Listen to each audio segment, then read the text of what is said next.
Navbatdagi lavhamiz Qashqadaryodan tayyorlangan. Bugungi kunda viloyatda 500 dan ortiq to'qimachilik va tikuv trikotaj korxonalari faoliyat ko'rsatmoqda. Prezidentimizning tegishli farmoniga ko'ra, viloyatda to'qimachilik sanoatini yanada rivojlantirish maqsadida kichik sanoat zonasi tashkil etildi.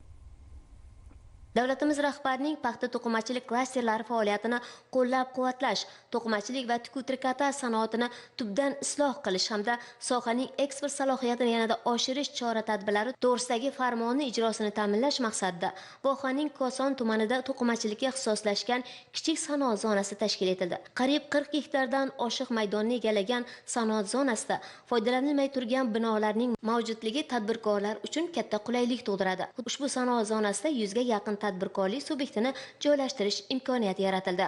50 dan oshiq lotlarga ajratilgan kichik sanoat zonasida ayni paytda 15 ga yaqin loyiha amalga oshirilyapti. Undan ortiq loyiha ishga tushirildi. Prezidentimiz tomonidan tadbirkorlikni rivojlantirishga juda katta e'tibor berilyapti. Jumladan mana shu sanoat zonalari, texnoparklarni tashkil etilishi tadbirkorlik loyihalarini keng ko'lamda amalga oshirish uchun katta imkoniyat bo'lib kelyapti. Sanoat zonamizda tekstil yo'nalishida bo'yoq fabrikasi, materialga gul bosish, undan tashqari don mahsulotlarini qayta ishlash loyihalari hamda turli xil ishlab chiqarish loyihalari amalga oshirilmoqda. Qo'shimcha ravishda sanoat zonamizda 20 dan oshiq loyihalarni amalga oshirish uchun dastlabki jarayonlar boshlangan. Shulardan 8 ta xorijiy loyihamiz o'z faoliyatini olib bormoqda. To'qimachilik sohasida 6 turdan ziyod loyiha amalga oshirilmoqda. Matoga rang berish, ya'ni bo'yoq sexi yaqin kunlarda o'z faoliyatini boshlaydi. Loyiha qiymati 26 million dollar bo'lgan ushbu sex yiliga 5000 tonna matoni bo'yash quvvatiga ega. Bu yerga Italiya, Germaniya, Turkiya davlatlaridan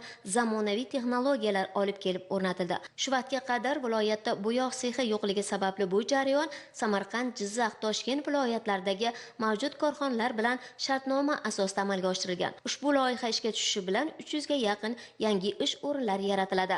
Sanoat zonasidan biz bo'yoq sexi tashkil qilish uchun bino oldik. Buni qulayliklari shundan iboratki, bu yerda oldindan oqova suvlarni oqib chiqish, kanalizatsiya mavjud bo'lganligi uchun doimiy podstansiya elektr energiya bilan ta'minlash imkoniyati ko'proq bo'lganligi sababli biz mana shu joyda bo'yoq sexini tashkil qilyapmiz.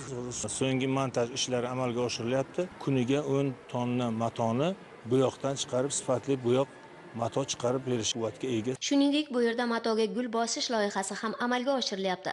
Qiymati 3,5 million dollar bo'lgan loyiha natijasida yiliga 14 million paganometr matoga gul bosish imkoniyati yaratiladi. Shuningdek, trikotaj matolar to'qish loyihasi ham amalga oshirilmoqda.